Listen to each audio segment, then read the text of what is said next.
Hello, and welcome to the Edward Little Library Read Aloud of Nightbooks by J.A. White, read with permission from HarperCollins Children's Books. So today we are on Chapter 7 of our book, but of course, as we always do, we kind of repeat a little bit about what happened in Chapter 6. So what you need to know about Chapter 6 is Alex is in the library with Lenore the cat watching him as he is trying to create his first scary story for Natasha. But all around him are the bookshelves, and he is a reader, so it's hard for him to focus because he really wants to get his hands on some of those books. He does try to go to the shelves and get some books, but of course Lenore stops him in his tracks, and he decides maybe that's not such a good idea after all.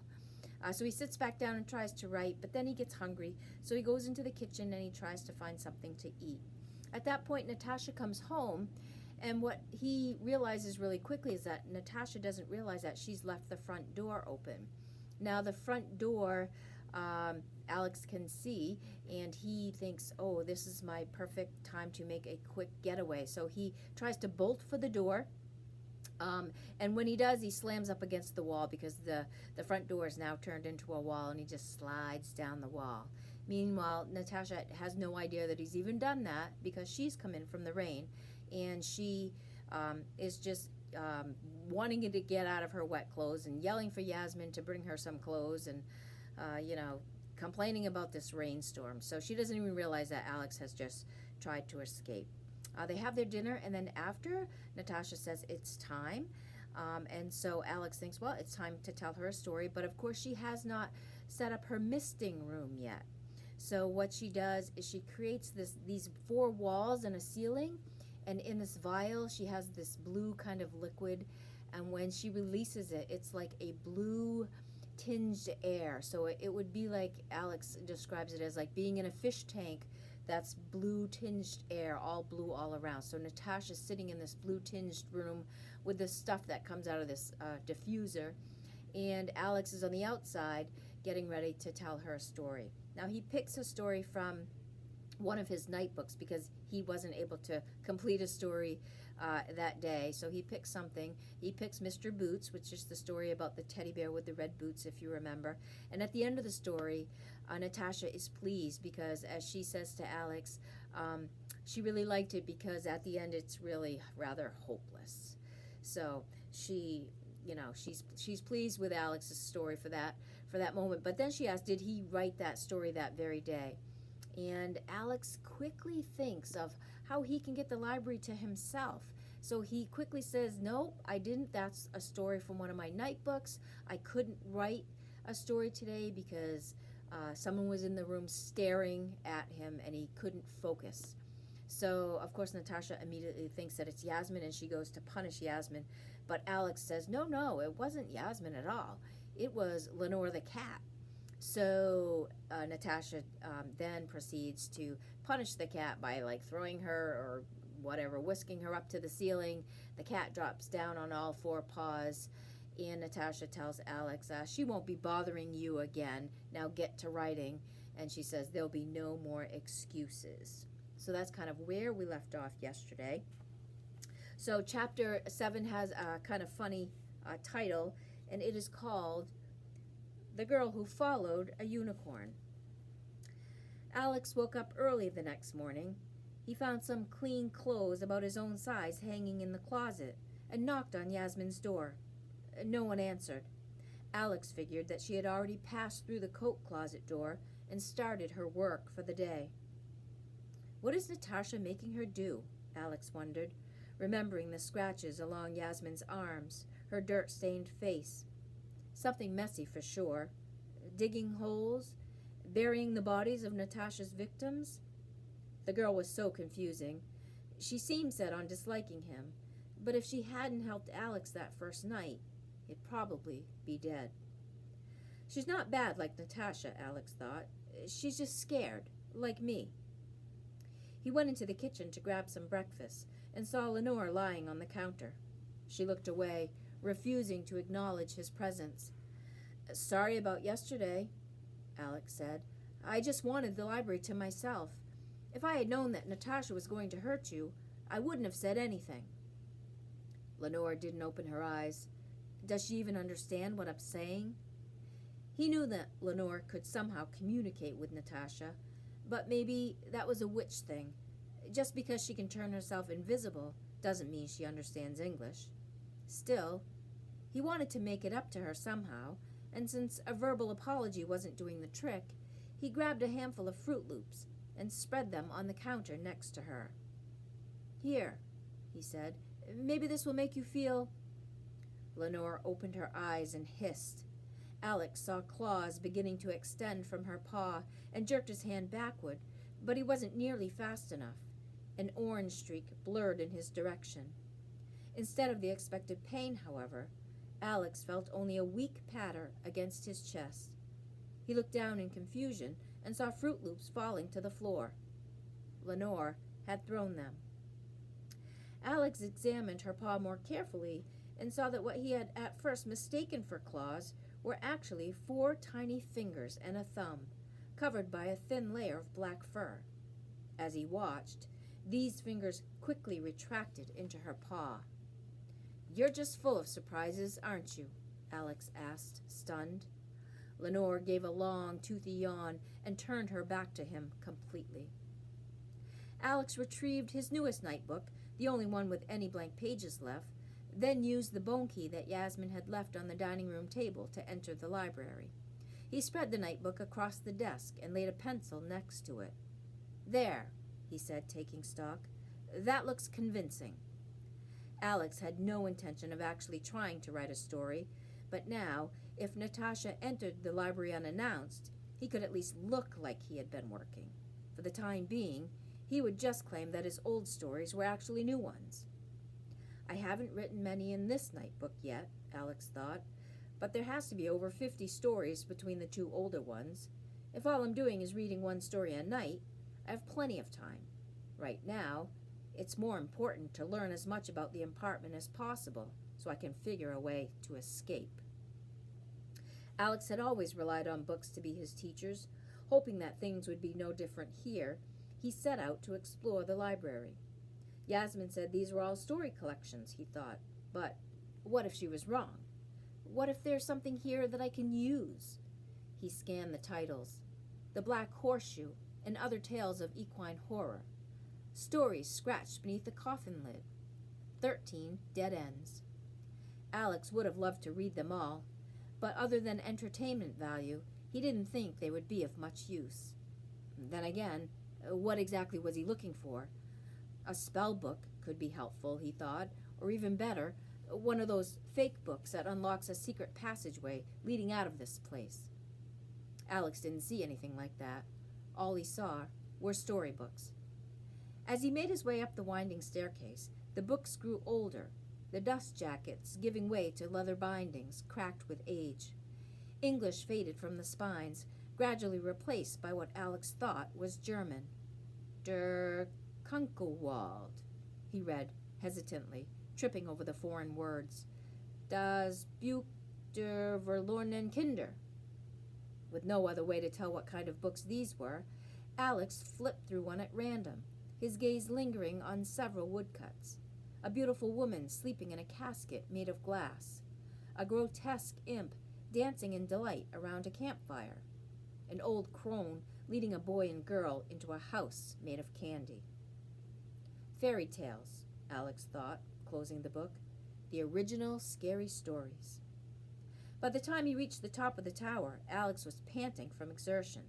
He stretched his hand into the air and grazed the stone ceiling with the tips of his fingers. It was as solid as expected.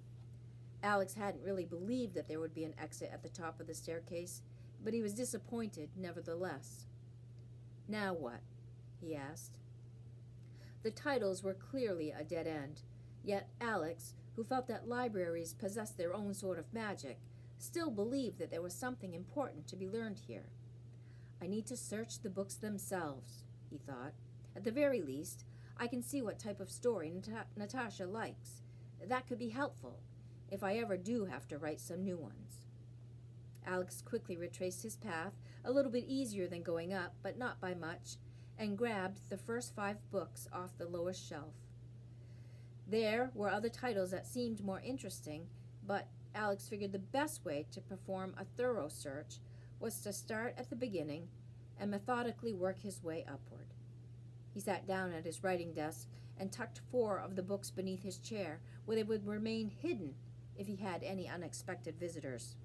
"Stay focused," he warned himself, knowing that once he started reading, he might get distracted and forget the main purpose of his search.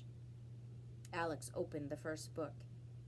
It was a volume dedicated to ghost stories. Alex tried to skim, he really did, but every so often a turn of phrase would bait his eye, and he would forget himself for several pages before breaking through the surface again and remembering his task. The next book, a collection of poorly written urban legends, wasn't nearly as interesting. Alex was able to give it a cursory examination in less than 10 minutes.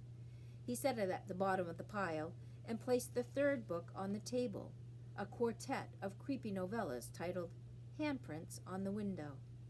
It was long, really long. Alex braced himself with a single elbow and flipped through the pages, for the first time feeling the enormity of his task. "Am I wasting my time with this?" he wondered. "Maybe I should pull each book off the shelf and check to see if there's something behind them." Lost in his doubts, it took Alex an extra beat to realize that there was something different about this book. When he finally saw it, he had to flip back a couple of pages to where the change first began. There was writing in the margins. Words huddled together in small groups. They had been printed with a pencil. Here and there, Alex could even see eraser marks where the writer had made a correction. The penmanship wasn't the neatest, but it was legible enough. "It looks like it was written by a kid," Alex thought. "Maybe someone my age." So I'm going to show you what the page looks like. So as you can see, there's writing in these margins. Now, this is partly the story of the book that he picked up, which was called Handprints on the Window. So part of it's that story, and then part of it is the writing that's in the margins. So I'm going to read the story first, and then we'll get to the writing in the margins after. So here's the story in the book. Raymond was awoken in the middle of the night by scratching noises on the other side of his bedroom ceiling. He lay in bed and listened carefully. Something scampered from one side of the ceiling to the other, a trail of sound. "Mouse," Raymond muttered in disgust. He had lived alone in the old farmhouse for over 60 years, and it wasn't the first time a rodent had tried to use his attic for a winter home. "Well, I'm up now," he thought. "Might as well get some traps up there before I have an infestation on my hands." He dressed quickly and started a pot of coffee. The scratching noise continued, louder than before. Raymond reassessed his earlier opinion. "It could be a squirrel," he thought, "maybe even a raccoon." He pulled down the attic stairs and climbed them carefully, his arthritic knees barking in protest. Sunrise was still a few hours away, and the attic was cold and dark. Raymond ducked his head beneath the low ceiling and shone a flashlight to the left and right, where the spaces between the joists remained exposed. He was looking for rips in the insulation, some kind of sign that he had an unwelcome guest. Instead, he found a strange lump about the size of a softball. "What is that?" he asked. Raymond slowly got to his knees and parted the fiberglass insulation with his shirt sleeves, revealing a silver, oval-shaped object speckled with red dots. An egg, Raymond thought, struggling to come to terms with the sheer strangeness of it. Some kind of bird get in here, maybe? He swung his flashlight over the rest of the insulation and saw similar lumps evenly spaced throughout the attic, a dozen, maybe 2. The silver egg shook. Raymond fell backward in surprise, his hand connecting with something warm and slimy on the floor. It slithered between his fingers and underneath the sleeve of his shirt, moving fast. Okay, so that was the story in the book. Now I'm going to read to you what is written in the margins. "Shh! I told the witch that I'm in here picking tonight's story for her. But I want to write some things down first. I don't have any paper, so I'm going to use these books. Different book each time. so the witch don't find out. If she does, I'll be in big trouble. How I got here was I was playing in the park and I saw a unicorn walk into this apartment building.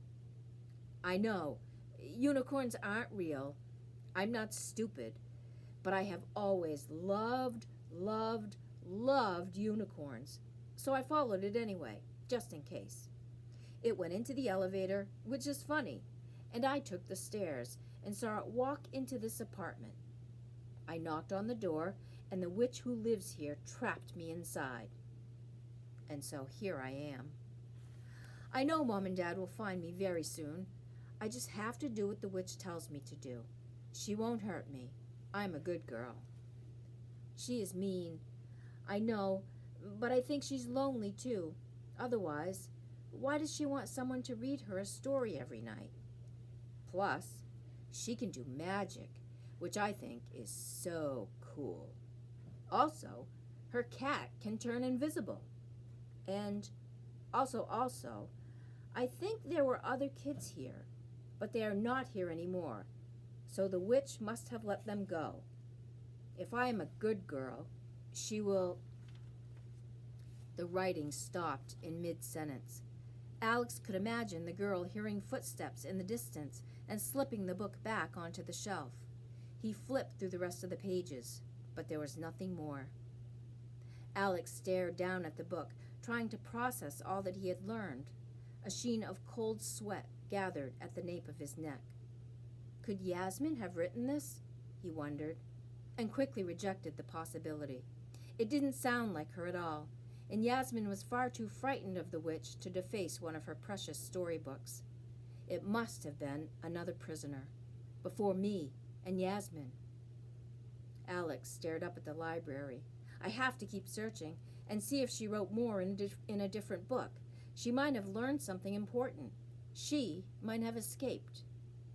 Before Alex could get out of his seat, however, he heard the familiar clicking sound of a bone key turning in the lock. He slipped the book of novellas beneath his desk and grabbed a pencil, trying to look as though he had been dutifully at work this entire time. The door opened. And that is the end of Chapter 7. Thank you for joining in today. Again, you can catch all previous chapters on the Edward Little Library YouTube channel, and those links to the YouTube channel are posted every day on Instagram and Facebook. So, thanks again for joining in. I look forward to reading again tomorrow afternoon. Have a great rest of your day, everyone.